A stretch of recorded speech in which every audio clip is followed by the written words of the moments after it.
पढ़ने जा रहे हैं वो है data collection and sampling techniques in biostatistics.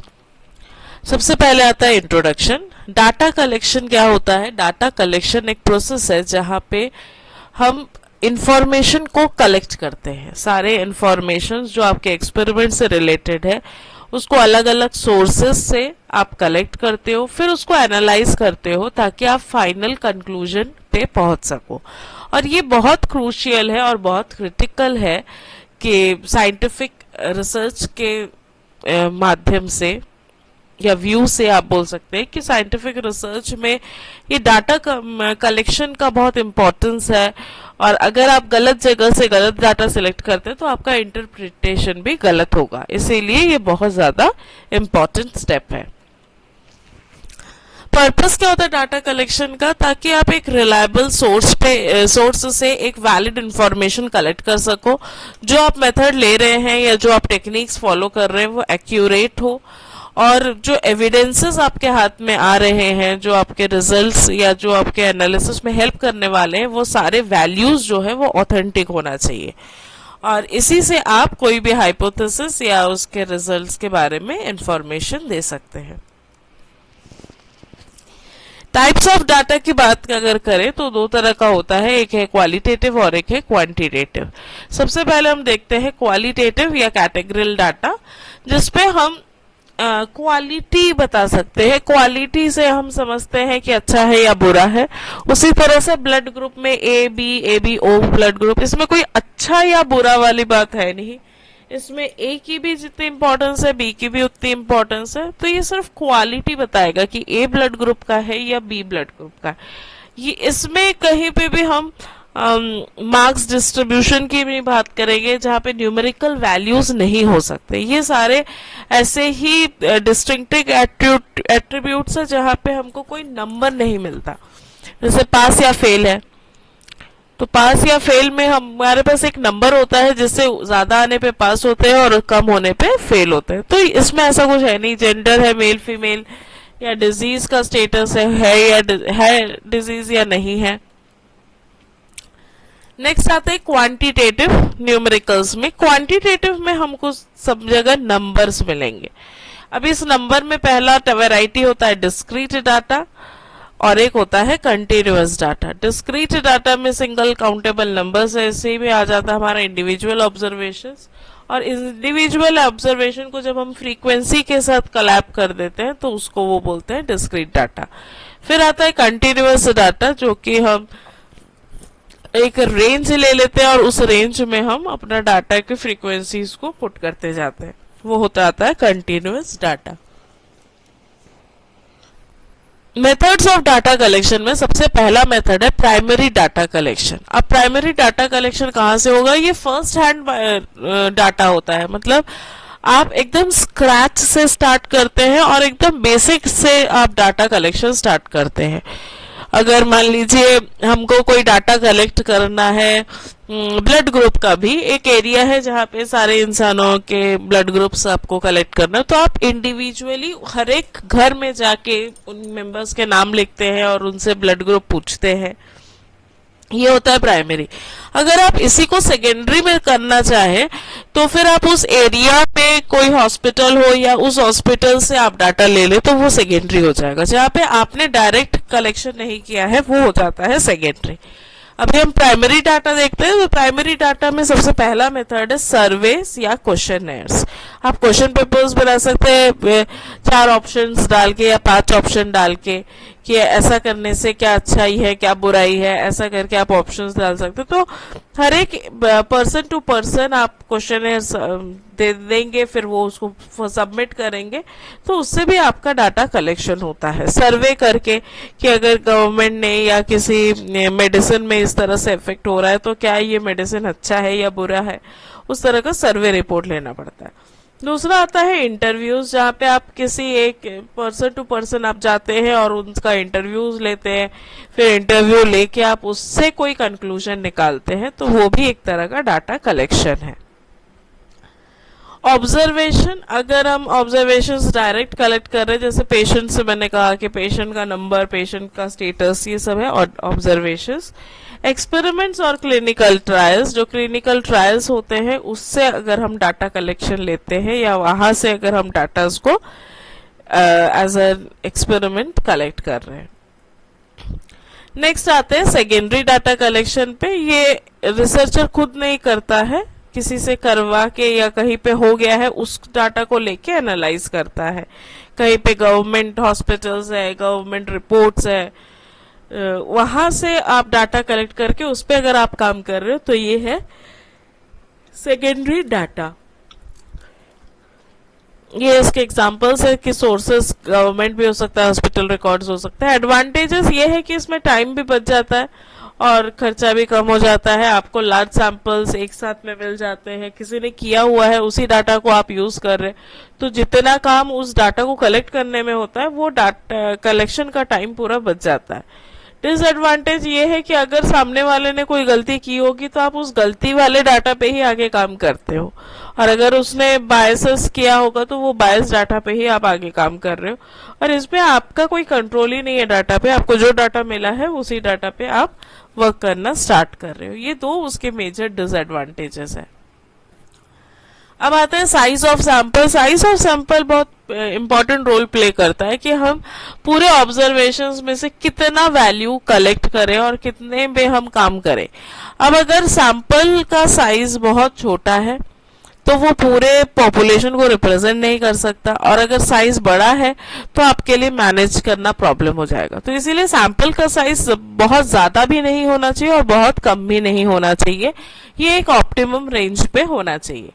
अब होमोजेनस पॉपुलेशन वो पॉपुलेशन होता है जहां पे सारे जो सैंपल्स है जिसमें से आप पिक कर सकते हो वो सब सेम या सिमिलर है, और हेट्रोजेनस में वो बहुत वेरी करता है। तो अगर सिमिलर है तो आप वहां पे सैंपल साइज छोटा रख सकते हो, पर अगर वैरायटी ज्यादा है तो वहां पे लार्ज साइज का सैंपल ही आपको लेना पड़ेगा। जैसे आप कोई एक वेजिटेबल शॉप में जा रहे हो और आपको 3 वेजिटेबल मिला है, तो आप तीनों वेजिटेबल्स को कलेक्ट करेंगे क्योंकि ये स्मॉल साइज है।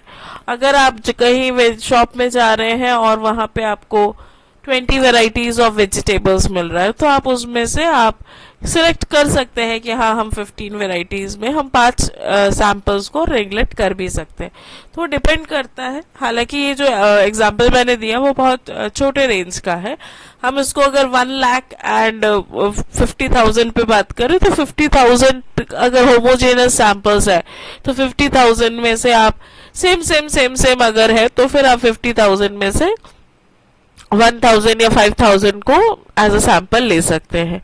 पर अगर वही 50,000 में 25 to 30 वेराइटीज है तो फिर आपको मिनिमम उतने वेराइटीज को एज अ सैंपल कलेक्ट करना ही पड़ेगा।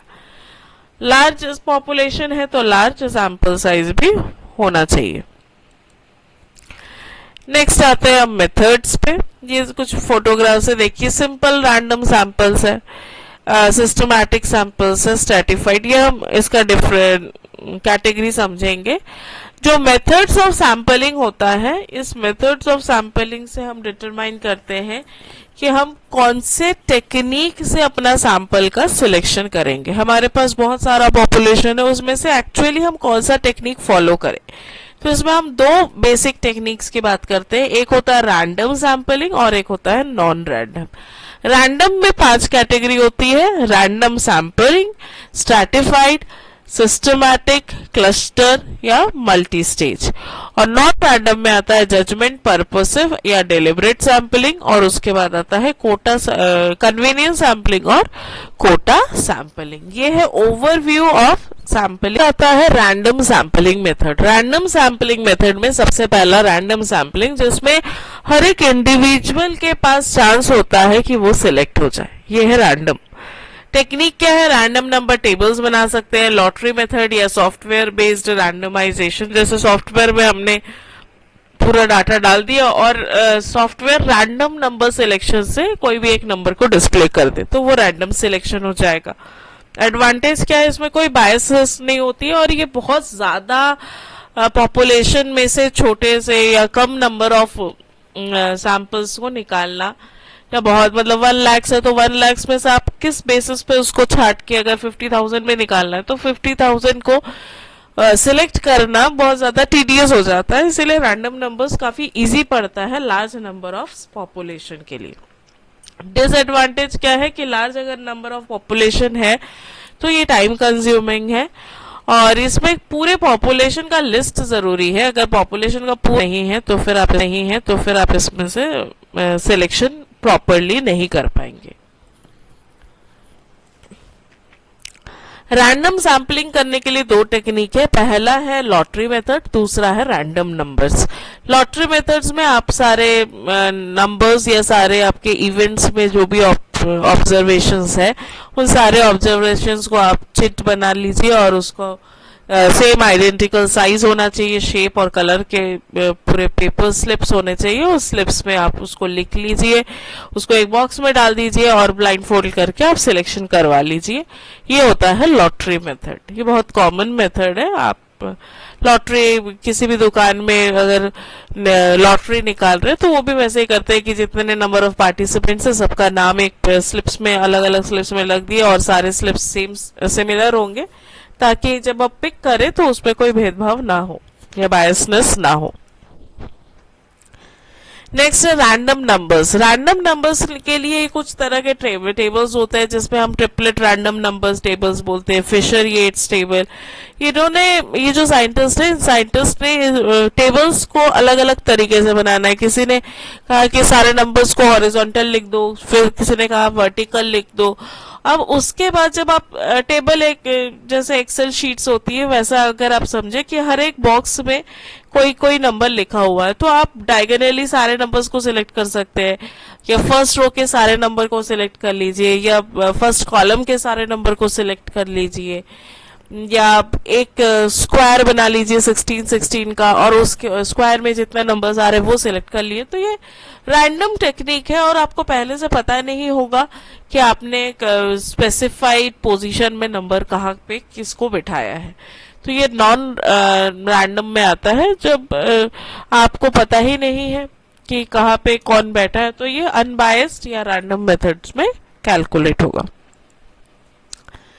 फिर आता है स्ट्रैटिफाइड रैंडम सैंपलिंग। स्ट्रैटिफाइड में हम बनाते हैं सब ग्रुप्स और उसी के ग्रुप्स के बेसिस पे हम सिलेक्शन करते हैं। जैसे हमारे पास टोटल पॉपुलेशन है, हम टोटल पॉपुलेशन को हम एज वाइज सेलेक्ट कर दिए या जेंडर वाइज सिलेक्ट कर दिए, फिर हम जेंडर में बोले कि नहीं पूरे मेल को ले लो या पूरे फीमेल को ले लो, तो वो स्ट्रैटिफाइड हो जाएगा। एज वाइज अगर है 0 to 10 years, 10 to 20 years, 20 to 30 years, 30 to 40 years, इस तरह के रेंजेस बन जाएंगे। और उसके बाद आपको सपोज आप ले रहे हैं 40 to 50 years, तो वो एक पूरा स्ट्रैटिफाइड रैंडम नंबर्स है। आपको पता नहीं है कि वो 35 to 40 या 50 to 60 में या 50 to 60 का अगर सिलेक्शन किया तो आपको ये नहीं पता है कि 50 to 60 में एग्जैक्टली कौन कौन से पॉपुलेशन है या कौन कौन से इंसानों के डाटा उसमें दिए हुए हैं। तो ये एडवांटेजेस भी है कि इसमें आप बायसनेस नहीं करते हैं, और सेम एज ग्रुप पे एप्लीकेशंस ऑफ मेडिसिन बहुत अच्छे से होता है। डिसएडवांटेज ये है कि टाइम कंज्यूमिंग है। आप पहले पूरे डाटा को सेग्रीगेट करेंगे एज वाइज, फिर आप सिलेक्ट करेंगे। अगर आपको टेबल फॉर्म से सिलेक्शन करना होता तो आप उस सारे डाटा को डायरेक्ट डाल देते और फिर आप रैंडमली कोई भी नंबर्स या कोई भी पोजीशन सिलेक्ट कर लेते, पर इसमें आपको पहले उस पूरे डाटा को एज वाइज सिलेक्ट करना पड़ेगा, सेग्रीगेट करके फिर आप इसमें स्ट्रैटिफाइड लेयर सिलेक्शन कर सकते हैं। और इसके लिए आपको हर एक डाटा का एज ग्रुप भी पता होना चाहिए। तो ये जस्ट एन एग्जांपल है कि अगर आप पर्सन्स को डाटा के बेस एज के बेसिस पे सिलेक्ट कर रहे हैं तो आपको पहले पर्सन का डिटेल विथ एज आपको पता होना चाहिए। नेक्स्ट आते हैं सिस्टमैटिक सैम्पलिंग। सिस्टमैटिक सैम्पलिंग में ओवरऑल पॉपुलेशन कितना है और आप सैम्पलिंग साइज कितना रखना चाहते हैं।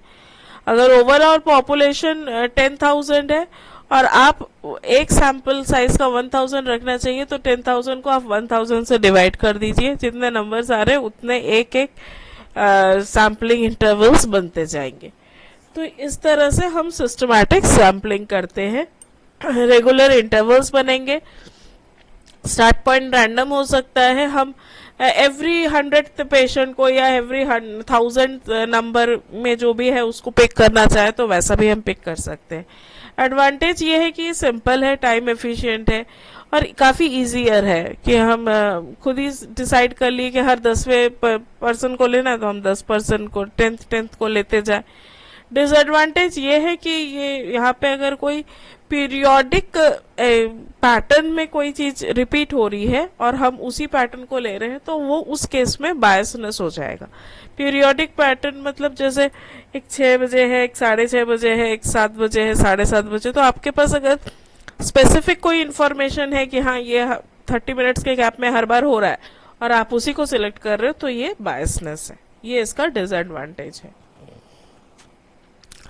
नेक्स्ट है क्लस्टर सैम्पलिंग। क्लस्टर्स में हम ग्रुप्स देखते हैं कि किस तरह का ग्रुप्स बना है और उसके बाद उसको सिलेक्ट करते हैं।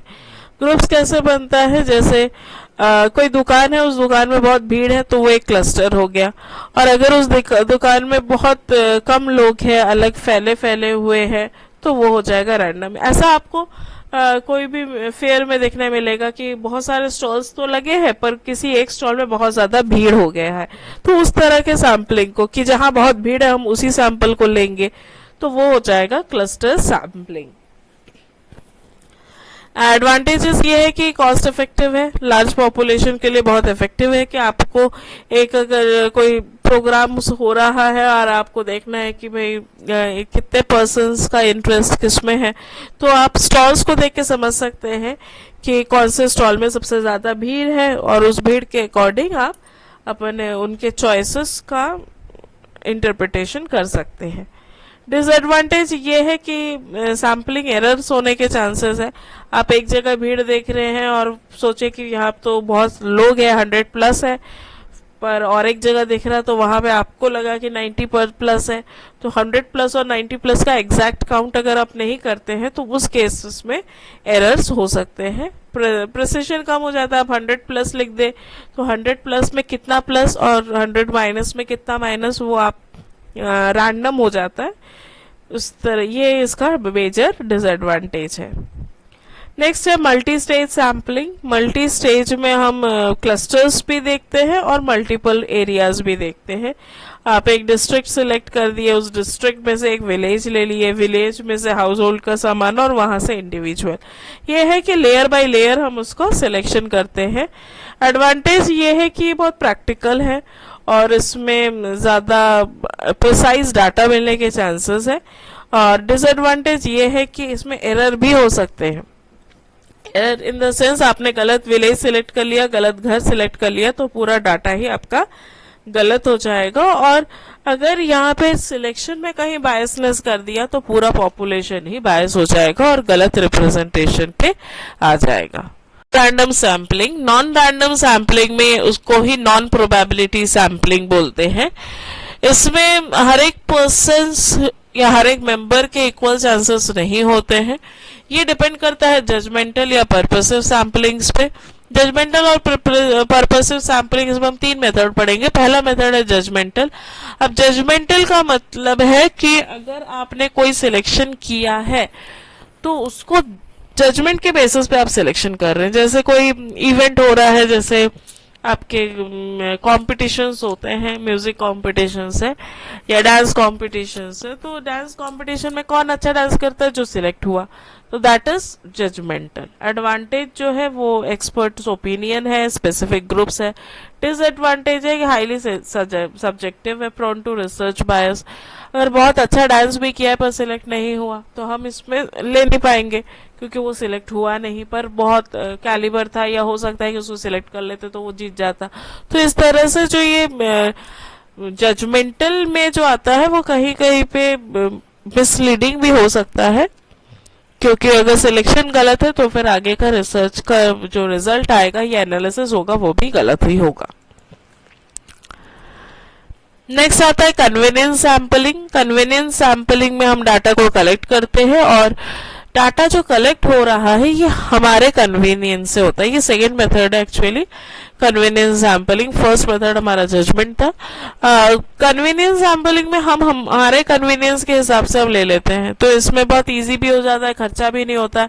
आप सब चाहेंगे कि आपके आसपास में जो डाटा है आप वही डाटा कलेक्ट करें, तो इसलिए पर इसमें बहुत ज्यादा बायसनेस होगा, क्योंकि आप दूर दूर से या वैरायटी पे आप नहीं जाओगे, आप अपने ईज के अकॉर्डिंग सिलेक्शन करोगे, तो जो भेदभाव की संभावना है वो बढ़ जाएगी। और इसमें लो जनरलाइजेबिलिटी होता है, मतलब इसमें जनरल एक्टिविटीज के बेसिस पे सिलेक्शन नहीं है, आपके विशेष पे सिलेक्शन है। मान लीजिए हमको 10 मेंबर को सिलेक्ट करना है, तो पता चला हमने घर के ही 10 मेंबर्स को सिलेक्ट कर दिया। ये कन्वीनियंस सैम्पलिंग का टेक्निक है कि जहाँ पे आप इजी फील करते हैं, जो आपके लिए ईज होता है, आप वो सिलेक्शन करते हैं, तो वो हो जाता है आपका कन्वीनियंस सैम्पलिंग। लास्ट आता है कोटा सैम्पलिंग। कोटा सैम्पलिंग में हम उसको सब्जेक्टेड ग्रुप में डिवाइड करते हैं और उस फिक्स्ड कोटा से ही हम सैंपल सेलेक्ट करते हैं। तो इसमें भी हमको जैसे उसमें एज ग्रुप की जरूरत थी, यहाँ पे भी हमको जिस कैटेगरी में हम सिलेक्शन करना चाहते हैं उस कैटेगरी का नॉलेज होना जरूरी है। सब ग्रुप्स बनाना पड़ेगा, इजी है। कोटा वाइज आप इजीली उसको सेग्रीगेट कर सकते हो और सेग्रीगेट करके इजीली आप उसके एनालिसिस कर सकते हैं। ये एंटायरली रैंडम मेथड है और इसमें भी सिलेक्शन में बायस होने के चांसेस है। चॉइस ऑफ सैम्पलिंग मेथड, इसमें आता है कि हम कौन सा मेथड सिलेक्ट कर रहे हैं। पहला आता है रैंडम सैम्पलिंग। रैंडम सैम्पलिंग हम तब सिलेक्ट करते हैं जब अनबायस्ड एस्टिमेट्स चाहिए और इंडिविजुअल के मतलब चांसेस हो कि इक्वल चांसेस उसको मिले करने के सिलेक्शन करने के लिए। स्ट्रैटिफाइड आता है जहां पे पॉपुलेशन हेट्रोजीनस हो और सब ग्रुप्स इजीली रिप्रेजेंटेड हो या बन सके। पर्पसिव या कन्वीनियंस तब आता है जब किसी बीमारी के बारे में पढ़ रहे हैं तो हम पर्पसली एक ही वैरायटी ऑफ पेशेंट्स को लेते हैं जो उस डिजीज से प्रोन है, या फिर हम पर्टिकुलरली किसी एक कंपनी से ही पर्सन्स को लेके डाटा इंटरप्रिटेशन करते हैं जिस कंपनी के बारे में हमको करना है, तो वो पर्पसिव है। क्लस्टर सैम्पलिंग जो है ये बहुत ज्यादा कॉम्प्लेक्स मेथड है और ये बहुत लार्ज पॉपुलेशन पे या ज्योग्राफिकल डिस्पर्शंस पे देखा जाता है। अब आते हैं एरर्स। एरर्स बहुत इंपॉर्टेंट है बायोस्टैटिस्टिक्स में। एरर्स इसलिए होता है क्योंकि जो हम इन्फ्रेंसेस दे रहे हैं वो उस पूरे पॉपुलेशन के बारे में रिफ्लेक्ट कर रहा है, तो उसमें भी अगर हमने कोई इन्फ्रेंस दिया जो कि गलत है तो उसको हम बोलेंगे सैम्पलिंग एरर। और एरर जो ऑब्जर्वेशन गलत होने के कारण आ रहा है उसको हम बोलेंगे नॉन सैम्पलिंग एरर्स। ये डिफरेंसेस है। सैम्पलिंग एरर्स जो है वो सैंपल के सिलेक्शन के बेस पे हो रहा है, ना कि एंटायर पॉपुलेशन पे। और नॉन सैम्पलिंग जो है वो अदर फैक्टर्स पे डिपेंड करता है। इसमें सिलेक्शन गड़बड़ होता है, उसमें ह्यूमन मिस्टेक ज्यादा होते हैं। ये रैंडम है सैम्पलिंग एरर और वो सिस्टमैटिक होता है। occurs when a sample does not preferably represents the population, जब ये पॉपुलेशन को रिप्रेजेंट नहीं करता है। जबकि नॉन सैम्पलिंग एरर्स जो है उसमें रिस्पॉन्स बायस हो सकता है, सही डाटा कलेक्शन इश्यूज हो सकते हैं। मैग्नीट्यूड कंट्रोल में जो है वो सैंपल साइज इंक्रीज होने पे सैम्पलिंग एरर कम हो जाता है और ये सैंपल साइज से कंट्रोल्ड नहीं रहता है। डिटेक्शन और करेक्शन में आप समझ सकते हैं कि ये एस्टिमेटेड है और इसको करेक्ट कर सकते हैं आप स्टैटिस्टिकल मेथड से, पर जो नॉन सैम्पलिंग एरर है वो अनप्रेडिक्टेबल होता है।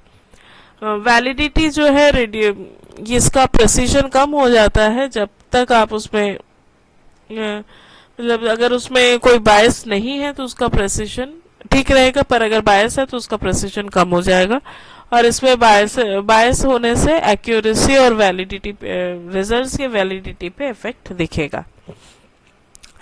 नेक्स्ट आता है एडवांटेजेस। अगर आप सैम्पलिंग कर चुके हैं तो ये कॉस्ट इफेक्टिव है, टाइम सेविंग है, फिजिबिलिटी बढ़ा देगा, एक्यूरेसी बढ़ा देगा और लेस डाटा हैंडलिंग। अगर 1 लाख सैंपल्स है, 5 लाख सैंपल है तो 5 लाख का एनालिसिस करना बहुत डिफिकल्ट है, पर 5 लाख से अगर 50,000 पे आपने उसको सेग्रीगेट कर लिया है, कम करके ले आए हुए और वो सारे अनबायस्ड उस पे इक्वली सारे डाटा रिप्रेजेंट करता हो तो ये बहुत ही ज्यादा एडवांटेजियस है।